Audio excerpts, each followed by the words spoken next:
KN. Welcome back muli sa ating channel. Kwentong nobela, mga lods. Ito na po ang karugtong ng ating kwentong nobela. Tamang tao sa maling panahon. Tagalog translator, Andy Dors. Kabanata 71 hanggang 100. Tawag, I-prick, i-click, I-subscribe kwentong nobela, Kabanata 71. Pakinggan mo ako. Hindi maaaring ipagsapalaran ni Joseph na masaktan ang F&M Apparel, kaya hinawakan na lamang niya ang ulat at umalis. Habang pinagmamasdan si Joseph na papaalis, pilit na ngumiti si Queenie at humakbang ng 2 hakbang pasulong. Gayunpaman, nang magsasalita na sana siya, pinutol siya ni Colton. Maaari kang umalis din. Nininigas ang ngiti sa mukha ni Queenie. Nagngangalit ang kanyang mga ngipin, tinitigil niya si Colton na may masamang tingin. She thought he was still bothered with the incident last time, so she explained, Colton, tungkol sa nakaraang insidente, ibang tao talaga ang nagdroga. Gayunpaman, hindi niya ito binigyan ng pagkakataong magpaliwanag. Habang nakakunot ang noo niya, inulit niya. Sa isang pagalit na paraan, umalis. Nang mapansin ang tensyon sa pagitan ng dalawa, walang intensyon si Nicole na makialam sa kanilang relasyon, kaya binuhat niya si Hayden at sinabi kay Colton, President Gardner, lalabas muna ako at hihintayin kita sa pasukan. Pagkaalis ni Nicole, naaawang bumulong si Queenie, Colton, please pakinggan mo ako. Tila sinadya ni Colton na iwasan si Queenie mula noong nakaraang insidente kay Joseph dahil hindi niya ito pinapayagang pumasok sa kanyang opisina o bahay. Dahil ito ay isang pambihirang pagkakataon na mag-isa kasama si Colton, determinado siyang sakupin ito pagkakataong mabigyan siya ng tamang paliwanag. Nang marinig ang mga salita ni Queenie, ibinaba ni Colton ang kanyang tingin at hindi napigilan kumunat ang noo niya nang makita ang nakakaawang pagmumukha nito. You should be well aware of what you have done, hiyaw niya sa malalim na boses. Bumilis ang tibok ng puso niya, ngunit hindi nagbabago ang nakakaawa niyang ekspresyon. Kinurot niya ang kanyang kamay at sabik na gustong ipaliwanag kay Colton ang sitwasyon. Colton, please believe me. It's impossible between Joseph and me. It's all Nicole's fault. Siya ay naroon din sa gabing iyong. She must be jealous of me, kaya. Nagdadaldaw si Queenie habang sabik na ibalik ang kanyang imahe sa harap ni Colton. Gayunpaman, hindi niya alam na habang patuloy siya, lalo siyang kinasusuklaman nito. Nilagyan din ng droga si Nicole ng gabing iyon, ngunit wala siyang nabanggit tungkol sa salarin. Sa kabaligtaran, si Queenie ay namamatay na isangkot ang kanyang sarili sa bagay na patunayan ang kanyang kainosentehan. Tama na yan. Ang boses ni Colton ay naging mahigpit at may bahid ng kawalang kasiyahan. Itinuwid ang kanyang katawan, tinitigil niya si Queenie na may maitim at walang emosyon na mga mata na kasing lamig ng lawas sa taglamig. Kung gusto mo pa ring panatilihin ang iyong pagkakakilanlan bilang Mrs. Gardner TV, itigil ang paggawa ng anumang gulo. Ito na ang huling babala ko sa iyo. Kung nangyari ito muli, makakakuha ka ng wala. Sabay-sabay na bumara sa kanyang lalamunan ang mga salitang gustong ipagpatuloy ni Queenie. Nangingilid ang mga luha sa kanyang mga mata nang kumalat ang hindi makapaniwala sa kanyang mukha. So, hindi siya naniniwala sa akin. Bagamat ibinuka niya ang kanyang bibig, napagtanto niyang hindi siya makapagsalita na para bang napuno ng kung ano ang kanyang lalamunan. Sa pagtingin sa babaeng malapit nang umiyak, wala man lang si Colton ng kaunting simpatiya sa kanya. Sa halip, tumalikod siya at naglakad ng malamig na mukha. Nakatutok ang mga mata ni Queenie kay Colton habang pinagmamasdan itong umalis. Biglang nanghina ang kanyang katawan at bumagsak siya sa sahig habang napuno ng lamig ang kanyang katawan. Paanong nangyari, te? Paanong nangyari, te? Nangyari ang lahat ng ito dahil kay Nicole. Mapayapa ang buhay ko noon pa man bago bumalik si Nicole. Gayunpaman, simula nang bumalik siya, nagsimulang magbago ang buhay ko at naging gulo. At ngayon, kahit si Colton ay hindi na naniniwala sa akin. P***, ang kulit mo. Sa sobrang galit niya ay namumula ang mga mata niya. Habang niyayakap siya ng mahigpit ang mga kamao, ramdam na ramdam niya ang sakit dahil bumao ng mahahabang kuko niya sa mga palad niya. Ang pagsasama ni Nicole at Colton ay isang bagay na hindi niya papayagan. Kung nawala sa kanya ang Colton at ang Gardner family, ang Anderson family ay pupunta sa kapahamakan. Matapos panasa ng mga luha sa gilid ng kanyang mapupulang mga mata, niluha ni Queenie ang nagngangalit na mga ngipin. Nicole Anderson, hihintayin natin kung sino ang mananalo sa huli. Tumanggi siyang maniwala na maaaring lumiko si Nicole sa bawat pagkakataon. Tawag. I-prick. I-click. I-subscribe kwentong nobela. Tamang tao sa maling panahon. Tagalog Translator, Andy Dors, Kabanata 72. Bumalik na si Joanna Scheidt. Nang mag-walkout si Colton, nakikipag-away na si Nicole kay Hayden. Mom, nasabi ko na ngang si Joseph, the foolish bum, ay hindi maging aking dad. I'm sure my dad is someone like Mr. Handsome. Tumigil ka nga. Walang hiya ka na sa murang edad mo. Kung hindi ka naniniwala sa akin, maaari mong tingnan ang kanyang DNA paternity test report. Galit na bamulong si Hayden habang nakapout. Nang lumabas si Colton, narinig niya ang pag-uusap ng mga mag-ina at bahagyang nawala ang lungkot sa kanyang mukha. Hawak ang paternity report, kinawayan niya ito kay Nicole at tinanong, Miss Anderson, gusto mo ba suriin ang ulat na ito? Habang nakatingin siya sa ibaba, idiniin niya ang kanyang mga labi at nahilo ang kanyang ulo at ngumiti. Ayos lang. Ano man ang nilalaman nito, hindi ito mahalaga sa akin. Sa pag-aakalang ayaw na niyang magkomento pa tungkol sa paksa, itinago niya ang ulat at sinabing, ibabalik ko kayo. Maraming salamat sa iyong tulong ngayon, Pangulong Gardner. Ipinahayag ni Nicole ang kanyang tunay na pasasalamat dahil kilala niya siya tiyak na naging sanhi ng problema ni Colton, isang marangal na pangulo, sa pamamagitan ng paghiling sa kanya na gawin ang gayong palihim na gawain. Umiti ng walang pakialam si Colton at hindi na nagpatuloy sa topic simula noong si Hayden ay nananatiling nandoon. Ikinagagalak ko. Pagdating nila sa bahay ng gabi, nakauwi na si Zachary na may pagod na ekspresyon. Nang makita ang kanyang pagod na mukha, kinagat ni Nicole ang kanyang dila at nanatiling tahimik sandali, ngunit sa huli ay sinabi niya, Zachary, kung mayroon kang anumang bagay na dapat ayusin, sige. Kayang-kaya ko pa rin ang mga gawain ko hanggang ngayon. Umiling-iling si Zachary, ipinikit ang kanyang mga kilay at mahinang bamulong, it's all settled now. Tumanggo siya at hindi na nag-usisa pa. Pagkatapos noon, dinala niya si Hayden sa itaas.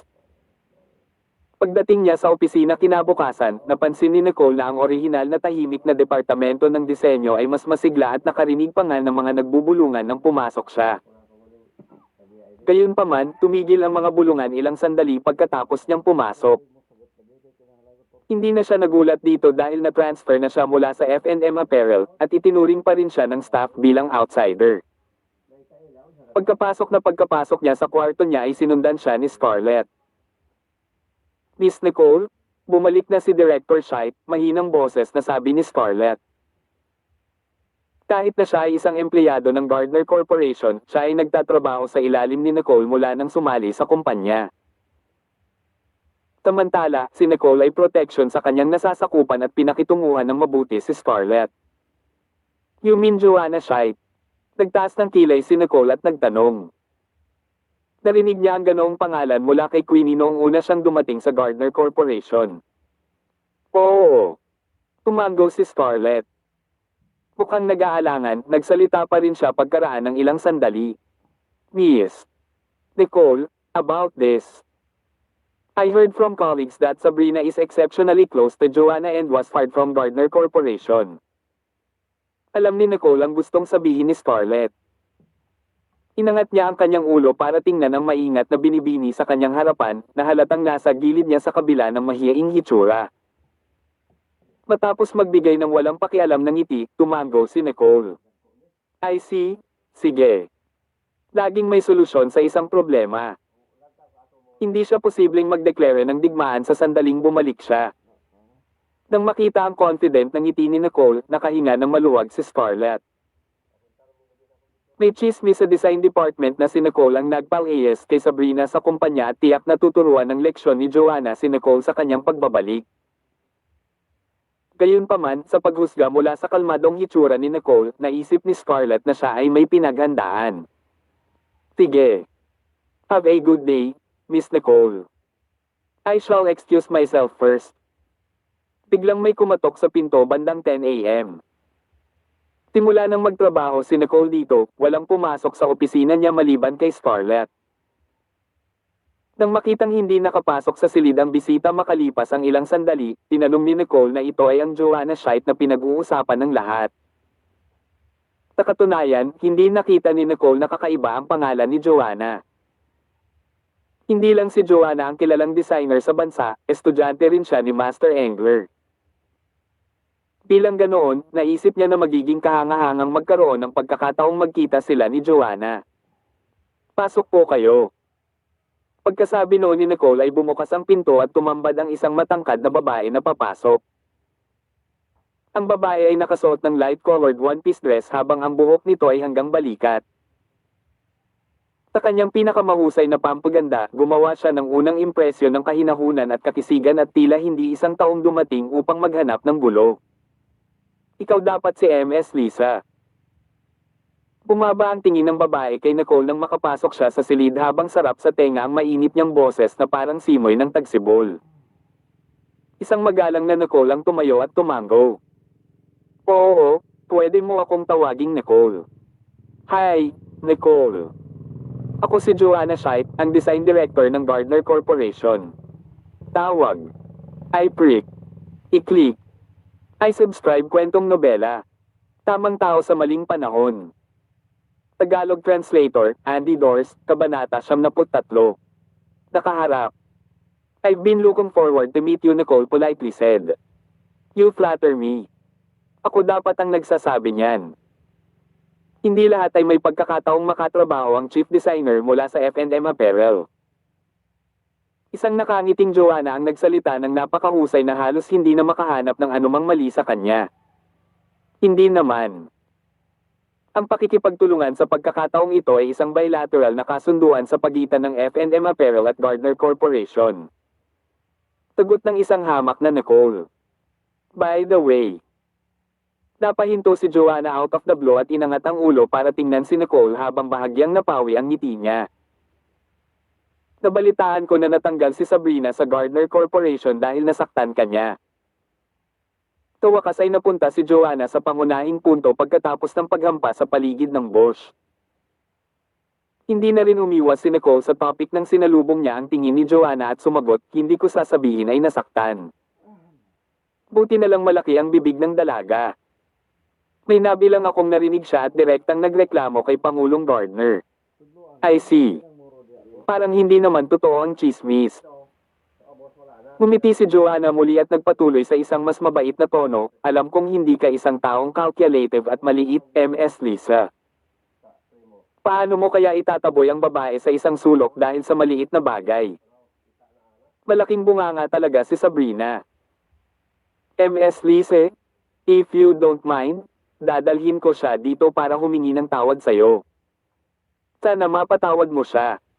Napatingin si Nicole kay Joanna. Bagamat mukhang hindi agresibo si Joanna, sinadya niyang binigkas ang bawat salita kaya't walang ibang pagpipilian si Nicole kundi sundin ang kanyang mga linya. Please don't say that.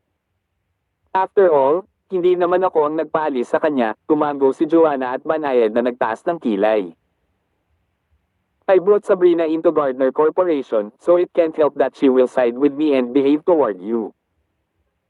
Tinuruan ko na siya ng leksyon at na-realize niya ang pagkakamali niya. Paano ito? Dadalhin ko siya upang mag-apologize to you this afternoon. Habang pinipikit niya ang kanyang mga mata, napatingin si Nicole sa babaeng nasa harapan niya na may isang malambing na tingin at ngumisi. Truth be told, mas gusto niyang maging kasing talino ni Queenie si Joanna para man lang lumaban siya. Ngayon, parang sumusuntok si Nicole sa bulak at hindi man lang ma-charge. Hindi kailangan na humingi ng tawad dahil hindi naman ito malaking bagay sa umpisa. Hindi yun gagawin. Pagkatapos ng lahat, inilipat ka mula sa F&M Apparel. Ang pangyayaring ito ay maaaring maging babala din sa iba. Mamayang hapon, kukunin ko si Sabrina para humingi ng tawad sa iyo sa harap ng buong design department at babawiin namin ang kanyang sweldo sa loob ng 1 buwan bilang parusa. Ano sa palagay mo? Sa pagtingin kay Joanna na sumusulong sa kanyang agenda, alam ni Nicole na pinipilit siya ni Joanna na patawarin si Sabrina at payagan ang dalaga na bumalik sa Gardner Corporation. Napapikit si Nicole habang nanunuya. Sa kabila ng maamong anyo ni Joanna, ang kanyang mga salita ay puno ng intensyon na pilitin si Nicole na sumuko. Paano kung sabihin kung hindi? Naka-half smile si Nicole at tinanong si Joanna bilang ganti. Hindi naman siguro inaasahan ni Joanna na tatanggihan siya ni Nicole kaya naman yumigting ang ekspresyon niya saglit. Gayunpaman, mabilis siyang nakabawi at kalmadong sumagot, Ms. Lisa, bilang chief designer ng F&M Apparel, ikaw ay hindi mo kailangang maging calculative sa isang hamak na tauhan. Si Nicole ay may mahigpit na tingin ngunit dahil ang kalaban ay kumukuha ng malambot na diskarte, maaari rin siyang magkunwari. Director Scheidt, hindi lang ito isyo kung gusto kong sundan si Sabrina o hindi. Sigurado akong narinig mo na ang sinabi ni Sabrina. Hindi lang ako idinadawit nito ngunit si President Yates mula sa F&M Apparel din. If I really accept the request, I would be indirectly admitting her remark, don't you think? Nang marinig ni Joanna ang pahayag ni Nicole, biglang nagbago ang ekspresyon ng mukha niya. Nang may sasabihin pa sana siya, sumabad si Nicole, maaari mong dalhin si Sabrina para personal na humingi ng tawad kay President Yates. Kung pinatawad siya ni President Yates, natural na hahayaan ko rin itong mag-slide. Itinaas ni Joanna ang kanyang ulo upang titigan si Nicole bilang ang orihinal niyang magiliw na hitsura na wala at ngayon ay napalitan ng lamig. Pagdiin sa labi niya, siya ay nagpatuloy sa pagtitig kay Nicole ng medyo matagal bago siya tuluyang napangiti at nagkomento, parang kulang ako sa konsiderasyon. Pasensya na sa abala sa iyo ngayon, Ms. Lisa. With that, desidido siyang lumabas ng opisina. Tawag. I-prick. I-click. I-subscribe kwentong nobela. Tamang tao sa maling panahon. Tagalog Translator, Andy Dors, Kabanata 74. Isang collusion. Bumalik na lang si Nicole sa upuan niya pagkaalis ni Joanna. Tinitingnan ng draft sa kanyang kamay, bigla siyang nawala ng mood na magpatuloy. Bagamat hindi gumamit ng agresibong diskarte si Joanna dahil sa sitwasyon ngayon, itinuring ni Nicole na magiging masama ang mga darating na araw niya sa Gardner Corporation. Casual niyang kinuha ang panulat at inilagay sa pagitan ng kanyang mga daliri para simulan itong paikutin. Kung alam niya na magkakaroon ng napakaraming problema sa Gardner Corporation, hindi sana siya dumating sa simula. Gayunpaman, siya ay natigil na ngayon sa gitna ng lahat ng mga kaguluhan.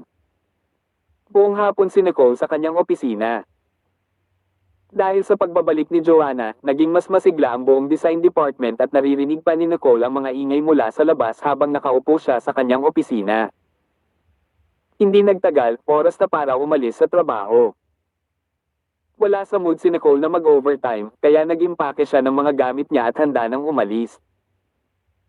Akmang lalabas na siya ng opisina, isang malumanay na boses ang lumabas. Ms. Lisa. Huminto si Nicole at lumingon kay Joanna na nakatayo sa pasukan na may matingkad ng ngiti sa kanyang mukha. Mukhang masigasig si Joanna na parang hindi nangyari ang episode kaninang umaga. Tumango siya kay Joanna at hindi nag-aasta. Hey, Director Scheidt, sa iya'y nakangiting pagamin. Dahan-dahang lumapit sa kanya si Joanna at huminto sa harapan niya. Ms. Lisa, thanks for leading our department during this time while I was away. The colleagues insist to throw a welcome dinner for me since I'm back. Please join us if you can. Matagal na tinitigan ni Nicole si Joanna na hindi niya alam kung ano ang babae. Ay hanggang sa, gusto ko, pero may mga family matters akong dapat asikasuhin ngayon kaya ako ay hindi makakasama. Biglang nag-excuse si Nicole. Hindi niya ito sinamahan ni Joanna ng umaga sa opisina. Dahil dito, hindi niya alam kung magpapagulo pa si Joanna kung tatanggapin niya ang imbitasyon sa hapunan. Hindi nawala ang ngiti sa mukha ni Joanna nang maramdaman niya ang kay Nicole pagtanggi. Sa halip, ibinaba niya ang kanyang ulo at gumuhit na may masamang mga mata, ako ay lubos na maunawaan. Pagkatapos ng lahat, ikaw ay abala sa napakaraming gawain bilang hepe ng designer ng F&M Apparel, kaya syempre hindi ka magkakaroon ng oras para kumain kasama ng mga taong gusto tayo. Natigilan si Nicole. Ngayong ganito ang pagkakasabi ni Joanna, kung patuloy niyang ipipilit na huwag dumalo ng hapunan, baka masaktan niya ang lahat ng staff sa design department. Dahan-dahang bumahantong hininga si Nicole. Sa pag-iisip kung paano nagawa ni Colton ang isang malaking pabor sa kanya, alam niyang hindi niya dapat sirain ang mga bagay-bagay sa kritikal na sandali, kaya't ininis niya ito. Hindi naman. Gabi na yata ang dinner. Ang ganda lang ng timing kung ganon. Pupunta ako pagkatapos kong gawin ang mga gamit ko. Napangiti si Joanna sa pagsang-ayon ni Nicole. Sure. I'll text you the location and time by then. Thanks. Director Shite. Tumango si Nicole at nagham bago tumalikod para umalis. Kailangan niyang aminin na napaka-sophisticated na tao ni Joanna, lalo na sa harap ng iba. Gayunpaman, inakala ni Nicole na welcome dinner lang iyon at marami pang staff sa paligid, kaya malabong magdulot ng problema si Joanna para sa kanya. Pagkaalis ni Nicole, lumabas si Joanna sa opisina at pumunta sa ground floor ng kumpanya. Doon, isang babaeng nakasuot ng matingkad na damit ang lumakad papunta kay Joanna. Ito ay si Queenie. Hi Director Shite, it has been a while, nakangiting sabi ni Queenie at nakasimangot. Walang gaanong ekspresyon sa mukha ni Joanna habang nakatingin siya sa gilid ang lalaki sa tabi ni Queenie na may average, honest look. Namumungay ang mga mata niyang tinanong, this is. Payagan mo akong ipakilala si Mr. Henry Cooper. Staff din siya ng Gardner Corporation, sabi ni Queenie. Nanliit ang kanyang mga mata, natarante namang tumingin si Joanna kay Queenie na hindi niya magawang intindihin mo kung ano ang intensyon ni Queenie. Umakyat si Queenie at hininaan ang boses. Si Director Shite, si Mr. Cooper ay ex-boyfriend ni Nicole. Wala pa ring masyadong pagbabago sa ekspresyon ni Joanna. Sa halip, ngumiti ito at nagtanong bilang ganti, at ano ang kinalaman nito sa akin? Director Shite, kung walang kinalaman sa iyo, ikaw. Hindi bababa. When I asked you, would you? Ngumiti si Queenie at nagpatuloy sa mahinang boses. Pinalayas ni Nicole si Sabrina mula sa Gardner Corporation sa sandaling dumating siya.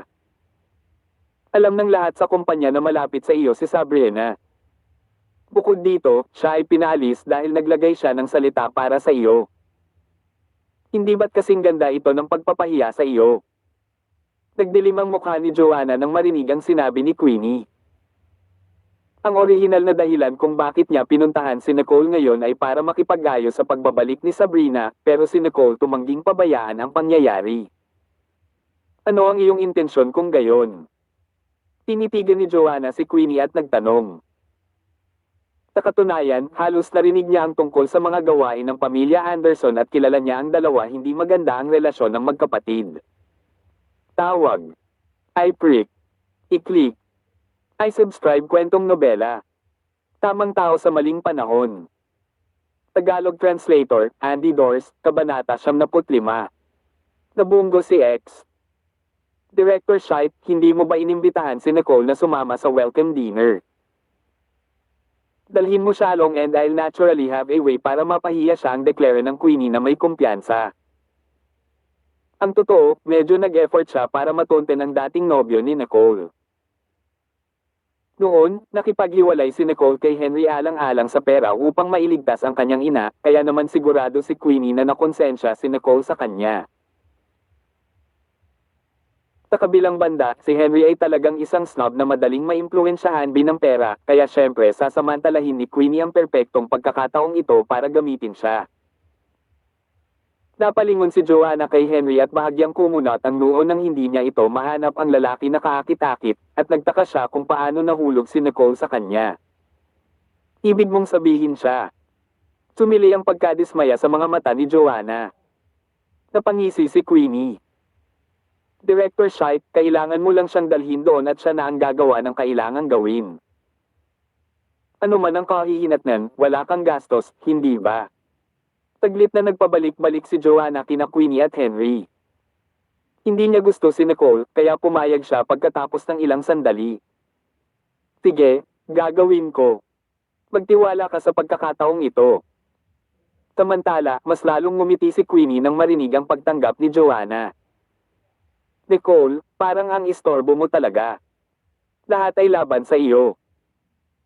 Ang langit ay naging ganap na madilim sa oras na ito ay 8 ng gabi, ngunit ang lungsod ay maliwanag na naiilawan. Medyo malamig ang panahon ngayong gabi. Umuulan, ngunit ramdam pa rin ng isa ang malamig kahit hindi malakas ang ulan. Bandang alas 7, ipinadala ni Joanna kay Nicole ang lokasyon.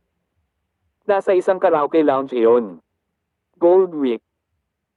Ang room number ay 888, kaya naisip ni Nicole na isa itong malaking private na silid. Nanatili si Nicole sa bahay at naghintay hanggang sa lumampas ang oras ng alas 8 bago siya nagsuot ng jacket at lumabas. Marahil ay tila maulap ang kalangitan dahil sa magandang ulan. Nagmaneho si Nicole papunta sa lokasyon at nakarinig siya ng maingay na kapaligiran sa sandaling pumasok siya sa lounge. Napakunot ang noo niya dahil hindi siya kailanman nagustuhan sa mga mataong lugar. Matapos tanungin mula sa isang waiter ang daan patungo sa room no. 888, tinungo niya ang silid. Isa itong napakalaking private room. Pagpasok niya, pula at asul ang mga ilaw na kumikislap sa silid at hindi niya makilala ang ibang mga bisita dahil napakadilim ng silid. Hi, Ms. Lisa, welcome. Akala ko hindi ka makakarating. Napatayo si Joanna nang pumasok si Nicole. Nagmadali akong magayos ng gamit ko pero late pa rin ako. Sorry about that, magalang na sagot ni Nicole. Bukod sa staff mula sa design department, may ilan pang tao sa silid na hindi pa niya nakikilala. I'm glad you're here. Kanina ka pa namin hinihintay. Pagkatapos noon, ipinakilala ni Joanna ang ilang individual kay Nicole. This is Mr. Stanley Larry, the manager of Finance Department. This is Mr. Sean Geller, the Deputy Manager of Human Resource Department. And this is Mr. Henry Cooper mula sa Logistics Department. Hindi pa nakikilala ni Nicole ang unang dalawang tao, kaya't isang magalang na ngiti ang isinuot niya habang ipinakilala sila ni Joanna. Gayunpaman, kitang-kita ang pagbabago sa kanyang ekspresyon nang dumating ang turn ni Henry. Inangat niya ang kanyang mga mata para tingnan ang lalaking nakaupo sa sulok ng couch. Bagaman, mukhang medyo tumanda na siya kumpara sa 5 taon na nakalipas, walang gaanong pagbabago sa kanyang hitsura. Nang maramdaman ang tingin ni Nicole, inilipat din ni Henry ang tingin kay Nicole at nagkunwaring gulat na tingin nang makilala siya. Ibinuka niya ang kanyang mga labi at mahinang tumawag. Nicole. Malungkot na ngiti ang isinuot ni Nicole dahil hindi niya akalain na makakabangga niya si Henry nagkataon lang. Nang maramdamang may bukol sa kanyang lalamunan, tumango siya kay Henry at bati sa kanya. Hey, Henry. Samantala, nagpanggap si Joanna na nadiskubre lamang na magkakilala ang dalawa. Lisa, ikaw na ba Henry? What a coincidence. Gulat na bulalas niya. We're ex-classmates, paliwanag ni Nicole at dahan-dahang lumapit kay Henry. 5 taon na ang nakalipas, halos 1 taon na silang nagde-date. Noong una, akala niya ay habang buhay silang magsasama, ngunit nauwi siya sa determinasyong makipaghiwalay para sa kapakanan ng kanyang ina. Dahil dito, palagi siyang nagkasala sa kanya. Namhilog ang madilim na mga mata ni Henry nang makita si Nicole na nakaupo sa tabi niya. Ang totoo, isa siyang normal na kawani sa Logistics Department. Lumapit sa kanya si Queenie at inalok na i-promote siya bilang team leader basta pumayag siyang ipahiya si Nicole. Tawag. I-prick. I-click. I-subscribe kwentong nobela. Tamang tao sa maling panahon. Tagalog Translator, Andy Dors, Kabanata 76. Magsisimula na ba tayo? Umupo si Nicole sa tabi ni Henry.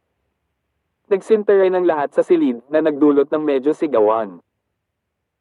Iniunat ni Henry ang kanyang leeg, sinulyapan ni Henry si Nicole at idiniin ang kanyang kamay upang pigilan ang kanyang kaba. Sa pag-iisip kung paano niya ito iniwan 5 taon na ang nakalilipas, nagalit siya sa kanya. Gayunpaman, naalala niya assignment ni Queenie sa kanya kaya tiniis pa rin niya ang kanyang emosyon. Nicole, mahina niyang tawag. Sa kabila ng maingay na setting, narinig pa rin ni Nicole ang boses ni Henry. Kaya, tumalikod siya at bumantong hininga bilang tugon, oo. Chief designer ka na at isa pa akong normal na staff member. Usually ay gumawa ng tamang pagpili sa pamamagitan ng pagtatapos ng ating relasyon noon, bulong niya na may malungkot na ngiti. Sa totoo lang, nakonsensya pa rin si Nicole kay Henry. Ibinaling niya ang kanyang ulo para tingnan si Henry, na tila medyo may edad na kumpara sa 5 taon na ang nakakaraan.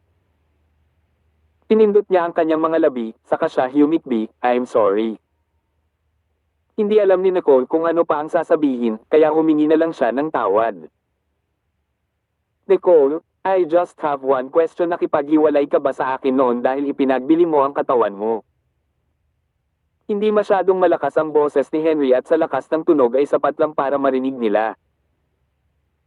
Malinaw na nanigas ang katawan ni Nicole nang marinig ang tanong nito na wala siyang ideya kung paano siya sasagutin. Sa katunayan, dahil sa kalusugan ng kanyang ina, tinanggap niya ang kahilingan ni Queenie at nakipagtalik sa ibang lalaki noon. Gayunpaman, paano niya nagagawang sabihin ang totoo? Kamalungkot na mga mata, naramdaman niya ang pagtibok ng kanyang puso. Sa pagtatapos, naikuyom niya ang kanyang mga kamao at nagpasya na huwag sagutin ng direkta ang tanong na ito. Henry, mangyaring huwag mag-atubiling pumunta sa akin kung mayroon kang anumang mga problema sa trabaho. Tiyak na tutulong ako sa iyo sa abot ng aking makakaya. Marahil ito ay dahil sa kanyang pagkakasala, noon pa man ay may gustong gawin si Nicole para kay Henry. Sa kabilang banda, hindi na rin itinuloy ni Henry ang pagpilit sa kanya na sumagot. Sa halip, binago niya ang kanyang tanong. Nicole, may asawa ka na ba? Nilinggan ni Nicole si Henry na nag-aabang na ekspresyon. Huminto siya saglit bago umiling at bumulong, hindi.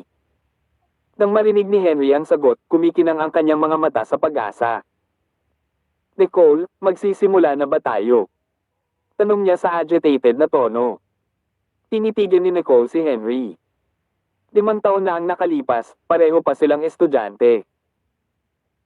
Ang kanilang relasyon noong mga araw ng kanilang paaralan ay malinis at walang bahid ng anumang pagnanasa, ngunit sa sandaling ito, siya ay may banayad na pakiramdam na siya ay nagbago. Nininigas ang ekspresyon ng mukha, hindi pumayag si Nicole bagkos ay bumulong na lamang ito sa mga mata na nanlulumo. Henry, 5 taon na ang nakalipas at nagbago na ang lahat. Naunawaan ang implikasyon ni Nicole, ang isang nalulungkot na Henry ay ibinaba ang kanyang ulo at sinabi in a self-deprecating paraan, totoo yan. Isa ka ng nakatataas na chief designer, kaya paano ko magagawa ang iyong gusto? Bahagyang nanlumo si Nicole nang makita ang nakakatakot na hitsura ni Henry. Nakaramdam siya ng bukol sa kanyang lalamunan, sinubukan niyang ipaliwanag, hindi naman. Kaya lang habang lumilipas ang panahon, ang mga tao ay nagbago ang mga bagay sa paligid natin. Hindi na ako kung sino ako 5 taon na ang nakakaraan. Ito ngayon, ako ay hindi karapat-dapat sa'yo. Isinasaisip ang pangaral ni Queenie na maging flexible at hindi masyadong mapuwersa, tumango si Henry at nagtanong, can I ask you out for a meal then? Uminto siya at nagpatuloy, ang tagal na nating magkita. Sana lang maabutin kita sa isang kainan. Naisip ni Nicole na hindi nararapat na tanggihan ito, kaya tumango siya at sumang-ayon. Oo naman. Yung iba kumakanta pa sa kwarto. Pagkatapos niyang makipag-chat sa kanya, nag-zone out siya habang nakaupo mag-isa sa sulok. Pakiramdam niya ay wala na siya sa lugar sa lounge na ito, kaya nagplano siyang umalis sa ilang sandali. MS Lise, bastos ka na late ka na umalis at umalis ng maaga. Sean, the deputy manager ng Human Resource Department, nakangisi na tinukso si Nicole. Nicole wore an apologetic expression and said, nagkataon na kailangan kong dumalo sa ilang family affairs ngayon. You guys have a good time. O sige, uminom ka muna bago umalis. Matapos ubusin ang ilang alak, naging matapang siya at diretsong humakbang para harangin siya sa paglalakad. Palabas ng kwarto. Tawag. I-prick. I-click. I-subscribe kwentong nobela. Tamang tao sa maling panahon. Tagalog Translator, Andy Dors, Kabanata 77. Nakalabas sa isang atsara. Walang pagbabago sa ekspresyon ni Nicole habang malamig na nakatitig sa lalaking lasing. I'm sorry. Allergic ako sa alak, kaya hindi ako makainom. Tila, hindi natuwa si Sean sa palusot ni Nicole. Sa sobrang kalasinggan, diretso niyang kinuha ang isang baso ng alak sa harapan niya at lumapit kay Nicole. Stop saying all this nonsense. Tapusin mo na itong baso at bibitawan na kita. Sumili sa kanyang mga mata ang pagkamuhi nang tumabi siya at bubuksan na sana ang pinto at diretsong umalis. Gayunpaman, hinawakan ng walang humpay na si Sean ang kanyang braso bigla at hinayla siya pabalik. Dahil sa kawalan ng bantay, nawalan siya ng balanse at muntik nang mahulog sa lupa. Hindi niya namamalayan na tumingin sa direksyon ni Henry, ngunit nakatayo lang si Henry doon at walang balak na lumapit para tulungan siya. Laking gulat sa eksena, tumahimik ang lahat ng nasa pribadong silid habang pinapanood si Sean na patuloy na nangungulit kay Nicole. Pagkatapos ng lahat, si Sean ay ang Deputy Manager ng Human Resource Department at ang ordinaryong kawani ay hindi maglalakas loob na saktan siya, kaya wala ni isa sa kanila ang nagsalita. Sa dulo, si Joanna ang nagsalita. Kalimutan mo na yon, Mr. Geller. Siguro, hindi talaga makainom si Lisa. Sa pagkakataong ito ay namumula na ang mukha ni Sean dahil nakainom na siya ng ilang baso ng alak. Ang alak ay madalas na nagpapalakas ng loob ng isa, kaya umiling-iling siya at umiling, nope. Isa lang siyang chief designer mula sa F&M Apparel at wala itong dapat ipagmalaki. Kahit na ang Gardner Corporation ay hindi isang nangungunang kumpanya sa industriya ng fashion, kung isasalang-alang mo ang buong Gardner Corporation, ang kanyang F&M Apparel ay walang halaga kumpara sa amin. Walang balak makipagtalo si Nicole kay Sean. She shook her arm free at nakasimangot. Anong problema mo? Gayunpaman, totoo na ang mga lalaki sa pangkalahatan ay mas malakas sa pisikal kaysa mga babae. Kahit anong pilit niya, hindi siya makawala sa pagkakahawak niya. Sa kabilang banda, ang pagnanais ni Joanna na panoorin si Nicole na nahihiya sa simula, kaya't itinigil niya ang panghihikayat kay Sean pagkatapos na maramdaman na hindi makikinig si Sean sa kanya. Sa halip, pumulupot na lang siya sa labi at tumabi. Ang orihinal na agenda ngayong gabi ay ang salubungin si Director Scheidt pabalik sa kumpanya. Dahil nandito ka na, ano ang malaking bagay sa pagkakaroon ng kaunting alak? Sa pagdadaldal, gusto pa ni Sean na humakbang at pilitin ang alak sa bibig ni Nicole. Pero, bago pa man siya makalapit kay Nicole, may biglang sumulpot na lalaki palabas wala at binigyan ng suntok si Sean. Napakalakas ng suntok kaya't isang malinaw at malakas na sampal ang lumabas nang tumama ito sa mukha ni Sean. Bilang isang resulta, si Sean ay direktang bumagsak sa sahig ng may putok at tumilapon sa sahig ang hawak niyang baso ng alak. Sabay-sabay kay Sean ay kumulo ang dugo nang mabilis siyang bumangon sa sahig at pinandilatan ng lalaki mabangis. Sino ba yan? Gayunpaman, nang mapagtanto ni Sean kung sino ang lalaking sumuntok sa kanya, agad na nawala ang mayabang na tingin sa kanyang mukha. Sa halip, naging obsequious siya habang bumubulong, President Schumacher. Lumingon si Nicole para tingnan ang matangkad at matipunong lalaki. Nakatayo sa tabi niya, nasa balikat lang siya. Ang lalaki ay nakasuot ng casual na damit, ngunit ang kanyang matingkad na pulang buhok at ang sigarilyo sa kanyang bibig ay nagmukha siyang isang gangster. I can even hear you from next door. Ano bang masama kung ayaw uminom ng ginang? Labis akong kinasusuklaman ng mga bully na katulad mo. Mason Schumacher na bulala sa paraan. Gayunpaman, ang kanyang mga salita ay tila matuwid. Naramdaman ng lalong tensyonado na kapaligiran, mabilis na naglakad si Joanna para mamajitan. Paumanhin, Pangulong Schumacher. Kami ay orihinal na nagkakaroon ng pagtitipon sa aming mga kasamahan. Si Mr. Geller ay nakainom ng kaunti at hindi masyadong matino. Walang pakialam na sinulyapan ni Mason si Joanna at ngumisi. Pagkatapos, ibinaba niya ang sigarilyo sa kanyang bibig at ninisyan. So, Miss Shai, dahil lahat kayo ay mga kasamahan, paano kayong lahat ay maupo at manood? Parang sa Gardner Corporation has a culture of hostility after all. She became awkward after hearing his jeer. After all, ang kanyang intensyon ay makita si Nicole na mapahiya. Sa kabilang banda, binawi ni Mason ang kanyang tingin pagkatapos sabihin iyon at ibinaba ang kanyang tingin sa ulo para tignan si Nicole. Kasunod noon ay nagningning ang kanyang mga mata sa pagmamasid sa mga katangian ni Nicole. Wow, napakagandang sisiw. Pretty lady, bakit hindi mo iwan ang isang masamang nilalang tulad ng Gardner Corporation at sumali sa aking kumpanya? I can guarantee my company is friendly. Walang ganang ipagpatuloy ni Nicole ang pananatili rito, kaya yumuko siya ng bahagya kay Mason na nakayuko at sinabing, salamat sa araw na ito. May mga bagay pa akong dapat asikasuhin pabalik sa bahay. Tiyo. Tawag. I prick. I-click. I subscribe kwentong nobela. Tamang tao sa maling panahon. Tagalog Translator, Andy Dors, Kabanata 78.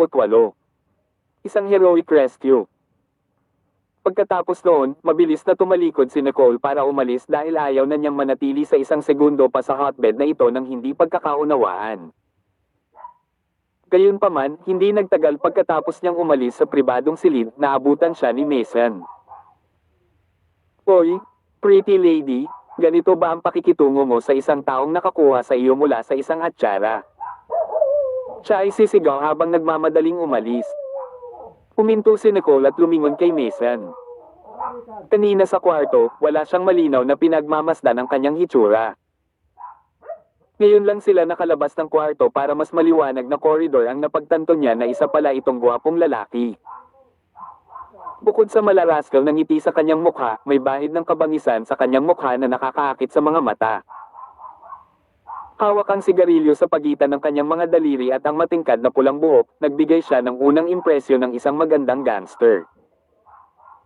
Salamat sa pagtulong sa akin ngayon, Pangulong Schumacher, magalang na sabi ni Nicole. Itinuring ni Nicole na si Mason ay dapat na isang kagalang-galang na tao dahil kahit si Sean, ang Human Resource Department Manager ng Gardner Corporation ay kumilos sa kanya sa paraang alipin. Dahil dito, alam niyang hindi niya kailangang lumayo para pasalamatan siya ng pera. Tawagin mo na lang akong Mason. Tanging mga tagalabas lamang ang tatawag sa akin bilang Presidente Schumacher. Sa isang hakbang pasulong, nilapitan ni Mason si Nicole at pinalaki siya mula ulo hanggang paa. Hindi tulad ng ibang babae sa lounge, wala siyang suot na makeup ngayon. Doon ay isang inosenteng kilos sa kanyang maisla na mukha na nagpamukha sa kanya ng lubos sa lugar na ito at talagang nagbigay ito ng kaaya-ayang pakiramdam. Sure, Mr. Schumacher, kakaibang tawag ni Nicole pagkatapos niyang umatras. Napangiti si Mason at hindi talaga ito pinansin. Nga pala, anong pangalan mo, pretty lady? Who knows na baka magkita ulit tayo? I'm Nicole Anderson. Nicole Anderson, ulit ni Mason pagkatapos ni Nicole. Pagkatapos, tumango siya at nagpuri, that's a sweet name. Maaalala na kita simula ngayon. Matapos makuha ang kanyang pangalan, hindi niya ito hiniling na magpatuloy sa pananatili. Sa halip, kumaway siya. Paulam niya. Miss Anderson, mas mabuting lumayo sa mga ganitong lugar sa kinabukasan. It doesn't suit you. Tapos, huminto siya saglit at ngumiti kay Nicole. Kung tutuusin, hindi ka naman palaging magiging ganito kaswert na makakabangga mo ang isang gwapong lalaki na nanunumpa sa hustisya tulad ko. Saglit na natahimik si Nicole. Sa kabila ng malaraskal na hitsura ni Mason, at least magalang siya at hindi umaasal sa anumang paraan na lumampas sa linya. Salamat. With that, nagpasalamat siya at umalis. Pasado 10:00 na nang makarating siya sa bahay. Umakyat na si Hayden para matulog kaya si Zachary lang ang nakaupo sa sala. Nang makita ang pagbabalik ni Nicole, inangat ni Zachary ang ulo para sumulyap sa kanya. Uy Nicole. Dahil sa kanyang pagod na hitsura, nagtanong ang isang nag-aalalang Nicole, may nangyari ba? Sa malungkot na mga mata, ang matipunong katawan ni Zachary ay naubos sa pagod. Nakakunot ang noo, nagsalita pa rin siya sa malumanay na paraan sa kabila ng kanyang pagod. Oo, may something talaga. Pagkatapos noon, hindi na niya itinuloy ang pagtatanong dahil halos 4 na taon na niya itong kilala. Bukod sa pagiging superior at subordinate, magkaibigan din sila. Gayunpaman, hindi kailanman nalampasan ni Nicole ang linya at tinanong si Zachary tungkol sa mga gawain ng kanyang pamilya. Nang mapansin niya ang pananahimik ni Nicole, inilipat ni Zachary ang tingin sa kanya at sinabing sa totoo lang, may gustong kumuha ng F&M apparel. Isang natigilan na si Nicole ang nagangat ng ulo para tignan siya na may bahid ng gulat. Kumuha ng F&M apparel. Ang F&M apparel ay isa sa mga nangungunang negosyo sa industriya ng fashion sa buong mundo. Ang negosyo ay umunlad sa loob ng ilang taon, kaya ang presyo sa pagkuha ng negosyo ay talagang malaking halaga din. Dahil dito, hindi ito kakayanin ng isang ordinaryong tao. Oo. It's my father, mapait na sabi ni Zachary. Kung tutuusin, ito ang dahilan ng kanyang pagmamadali nitong mga nakaraang araw. Medyo naiintindihan naman ni Nicole ang sitwasyon. Nagmula siya sa isang mayamang pamilya sa simula. Bagamat wala siyang ideya kung anong karera ang tinahak ng ama ni Zachary, masasabi niyang napakayaman nito. Ilang taon na ang nakalilipas, sandali niyang narinig mula kay Harvey man na ang unang plano ay upang payagan si Zachary na patakbuhin ang negosyo ng pamilya, ngunit may kakayahan si Zachary at kalaunan ay gumawa ng paraan upang maging presidente ng F&M Apparel. Dahil dito, wala siyang balak na kunin ang negosyo ng pamilya. Ibinaba ni Zachary ang ulo para tingnan ang tahimik na si Nicole at mahinang bumantong hininga. Huwag mag-alala, Nicole. Hindi ko haayaang may mangyari sa F&M Apparel. Tawag. I-prick. I-click. I-subscribe kwentong nobela. Tamang tao sa maling panahon. Tagalog Translator, Andy Dors, Kabanata 79. Tinanggal ka. Matapos matiyak na ligtas si Nicole sa kapahamakan, nagpunta si Zachary sa ibang bansa para sa trip ulit. Tila mahihirapang iligtas ang kanilang sarili sa gulo ng sitwasyon. Nang dumating si Nicole sa kumpanya kinabukasan, hindi niya maiwasang mapansin kung gaano katahimik ang opisina. Halos maramdaman niya ang bigat ng katahimikan. Agad namang napayuko ang ibang empleyado na nakapansin sa pagdating niya. Gayunpaman, walang nagsalita. Naglakad-lakad siya, at agad na kumunat ang kanyang mga kilay nang mapansin niyang wala si Joanna sa kanyang karaniwang pwesto. Hindi niya maiwasang makaramdam ng kakaiba tungkol dito, tiyak na may nangyari. Sa oras na dumating si Nicole sa opisina, si Scarlett ay sumusunod sa kanya na may pag-aalala. Pagkatapos niyang isara ang pinto, malungkot niyang sinabi kay Nicole, pinaalis ni President Gardner si Sean Geller mula sa Human Resource Department kaninang umaga. Itinaas ni Nicole ang kanyang ulo para tingnan ang ibang babae, at natagalan siya bago mag-react. If her memory serve her right, si Sean Geller ang lalaking nag-pressure sa kanya na uminom ng alak kagabi. Nang makitang nagtatakang nakatingin sa kanya si Nicole, nagpatuloy si Scarlett, hindi ako sigurado na narinig ni Pangulong Gardner mula kaninang umaga, ngunit sa sandaling nalaman niya ito na sinubukan ka ni Sean na guluhin ka kagabi, pinalis niya si Sean ng hindi man lang pagbibigay sa kanya ng oras upang ipaliwanag ang kanyang sarili. Lahat ng nagtatrabaho dito ay hawak ngayon. Ang kanilang mga sarili ay bumalik upang hindi kanila masaktan sa anumang paraan. Noon lang naunawaan ni Nicole kung bakit tahimik ang design department nang dumating siya. Kahit na kinasusuklaman niya ang politika sa lugar ng trabaho, hindi siya kailanman nagkaroon ng intensyon na kunin ang paghihiganti sa sinuman. Isang walang magawang ngiti lang ang nailabas niya habang tumatango ng may isang buntong hininga. Nakuha ko na. Also, President Gardner has asked Director Scheidt to meet him at his office, bulong ni Scarlett habang matamang nakatingin kay Nicole. Kaya, iyon ang dahilan ng malungkot na mood sa design department ngayon, naisip ni Nicole. Habang minamasahe ang dumarating na sakit ng ulo, sinabi niya, makikipag-usap ako kay President Gardner saglit. Maaari mo bang sabihin sa lahat na maging mas kalmado? Noon, tumingin si Scarlett kay Nicole at tumango. Sige, maikling sagot niya pagkatapos noon. Si Scarlett ay isang bagong intern sa design department, kaya naman hindi siya nagkaroon ng pagkakataong dumalo sa isang kaganapan tulad ng kahapon. Natuto lang siya tungkol kay Sean mula sa Human Resource Department at pinilit ng lalaki si Nicole na uminom sa bibig ng kanyang mga kasamahan pagdating sa opisina kaninang umaga.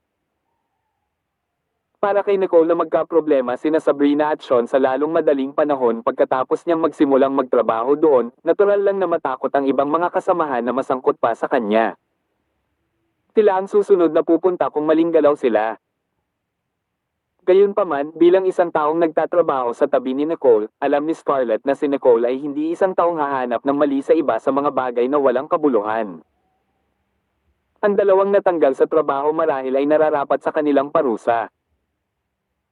Si Colton, na nasa opisina ng presidente ng Gardner Corporation, ay nakasuot ng custom-made na itim na suit na perpektong nagpapatingkad sa mga maskuladong kurba ng kanyang fit na katawan. Madilim ang ekspresyon ng mukha niya habang nakasandal sa upuan niya. Ang kanyang malamig na mga mata na hugis almond habang nakatingin sa babaeng nasa harapan niya.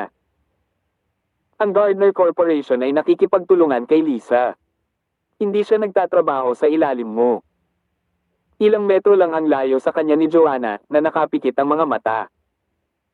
Ang nangyari ay dahil sa kapabayaan ko. Hindi ko akalain na magiging daring si Sean upang sapat na gawin ang isang bagay na tulad nito. Humihingi ako ng paumanhin dahil hindi ko siya napigilan sa oras. Napangisi na lamang ang mga sulok ng labi ni Colton matapos niyang marinig ang sinabi ni Joanna, ngunit ang kanyang itim na mga mata ay patuloy na nagbuta sa kanya. Alam na alam niya ang ipaglaban ng kapangyarihan sa loob ng opisina. Ang tanging dahilan kung bakit hindi niya nabanggit sa alinman sa mga iyon ay dahil mayroon siyang mas magandang bagay na dapat gawin. Ang kanyang boses ay bumaba sa isang baritono pagkatapos noon at ang kanyang mga salita ay lumabas, ang isa ay mas malamig kaysa sa isa. Isang beses ko lang ito sasabihin, Joanna. Gawin mo ang anumang gusto mo sa design department, ngunit kailangan mong gawin ang sinabi ni Lisa hanggang sa huling araw na kasama niya ang Gardner Corporation. Nang marinig ang mga sinabi nito, agad na namutla ang mukha nito nang magsimulang mamuo ang bukol sa kanyang lalamunan. Hindi ko akalain na si Nicole ay isang mahalagang tao para kay Colton. Ang kanyang mga mata ay namula noon at sa pamamagitan ng nagngangalit na mga ngipin, siya ay nagbuntong hininga, hindi naman ako mas masama kaysa sa kanya. Ang tanging bagay na nagpapaganda sa kanya ay ang pagkakaroon niya ng backing of F&M Apparel, that is the thing, pagsingit ni Colton bago natapos ni Joanna ang kanyang mga salita. Siya ang chief designer mula sa F&M Apparel. Iyon lang ang naglalagay sa kanya sa isang ganap na naiibang antas kaysa sa iyo. Maaari kang magpatuloy at mag-resign sa iyong pagbibitiw kung hindi ka kumpiyansa sa iyong trabaho. Ayokong magkaroon ng anumang isyo habang nakikipagtulungan kami sa F&M Apparel. Ang isang natulala na si Joanna ay halos nakaramdam ng lamig sa buong katawan pagkatapos marinig ang kanyang mga salita. Hindi siya makapaniwala na ang tanging natanggap niya ng pagbabalik sa mga sakripisyong ginawa niya ay isang maliit na pahintulot na magbitiw. Tawag. I-prick. I-click. I-subscribe kwentong nobela. Tamang tao sa maling panahon. Tagalog Translator, Andy Dors, Kabanata 100. Pagtatalo. Nag-ikot ang mga palad ni Joanna habang iniangat ang ulo para tingnan ang mag-ara na lalaki sa pamamagitan ng lumuluha ng mga mata. Para sa isang taong nagtapos bilang pangunahing disipulo ni Maestro Yitzchak, isang pioneer sa disenyo ng fashion, mas mataas sana ang posisyon ni Joanna kaysa kay Nicole kung naglalayon siya sa isang mas malaking kumpanya sa halip na Gardner Corporation, na nagsimula pa lamang. Para kay Colton ang lahat na kusang loob niyang sinimulan mula sa ibaba habang nakamit ang kanyang mga tagumpay sa daan. Lahat ng mga sakripisyong iyon, at gayon pa man ang natanggap niya ay sinabi ni Colton sa kanya na magbitiw. Nararamdaman niya ang pagkibot ng ilong niya, pero pinipigilan lang niya ang lungkot na iyon na namumuo sa kanyang dibdib sa pamamagitan ng pagsagot sa maliit na boses. Naiintindihan ko, bulong niya. Kalalabas lang ni Scarlett ng kwarto nang may narinig na ingay sa labas. Hindi kumibo si Nicole hanggang sa may narinig siyang sumigaw ng pangalan niya sa taas. Kanilang mga baga. Nicole. UB asterisk. Ilabas mo ang asterisk sa mo dito. Napakalakas ng tili na malapit na itong masira. Paglabas ng opisina, sinalubong si Nicole nang makitang si Sabrina ay napapaligiran ng maraming tao na gumagawa ng kanilang makakaya upang pigilan si Sabrina sa pagbara papasok sa opisina. Tumakapal na makeup na hinampos niya sa kanyang mukha at sa kanyang mane. Magulo sa pagpupumigla sa crowd, mukha siyang ganap na baliw na kalalabas lang ng mental hospital. Ang masaklap pa, hindi siya ni minsan tumigil ang mga kalapastanganan na lumalabas sa kanyang bibig. Miss, matigas na tawag ni Scarlett sabay hawak sa palso ni Sabrina. Please stop. This is a workplace. Namumula ang mga mata ni Sabrina sa galit. Matapos itulak si Scarlett at madapa siya sa lupa, lumingon siya kay Nicole at sinimulang parusahan, ikaw bruha. Bakit mo ginawang tanggalin ang kapatid ko? Paano mo nagawa ito dahil lang nasaktan kita? Napakunot lang ang noo ni Nicole sa pagkataranta dahil doon. Ano bang pinagsasasabi mo? Sa pag-aakalang si Nicole ay nagkukunwaring hindi naiintindihan ang kanyang mga salita, nagpakawala si Sabrina ng pang-aalipusta bago nagtanong, ano ang ginagawa mong inosente? Tandaan mo si Sean Geller. Hindi ba ikaw ang nagpaalis sa kanya? Ah, magkapatid. Sa wakas ay ikinonekta ni Nicole ang mga tuldok. Iyon ang nagpapaliwanag kung bakit pareho silang nakakainis. Nagawa niyang maging cool sa mukha ng galit na babae at mahinahong sinabi sa isang nakataas na boses. Para sa iyong kaalaman, si Colton Gardner ang nagtanggal kay Sean Geller.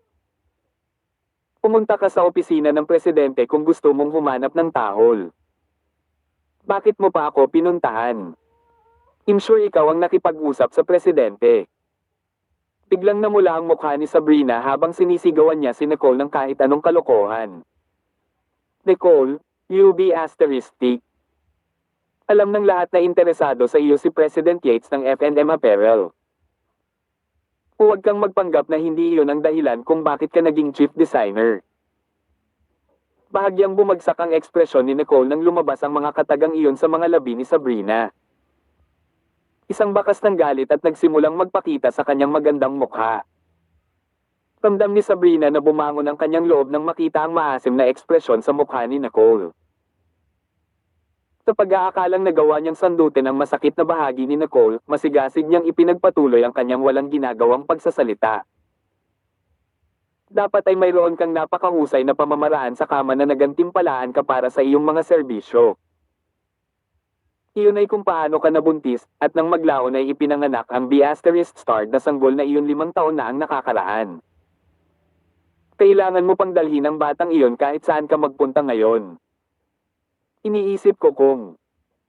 Habang nagsasalita si Sabrina, bigla siyang napatigil ng may matinding kirot sa kaliwang pisngi. Mabilis na umalangaw-ngaw sa buong lugar ang malakas na tunog ng balat na sumasalubong sa opisina. Inilihis na ni Nicole ang lahat ng lakas sa sampal na nanginginig ang sariling palad sa namamagang sakit. Gayunpaman, hindi siya nagpakita ng emosyon habang patuloy na malamig na tinatitigan ng ibang babae. Mabilis pagkatapos noon, nagsimulang lumitaw ang pulang bakas ng kamay sa mukha ni Sabrina.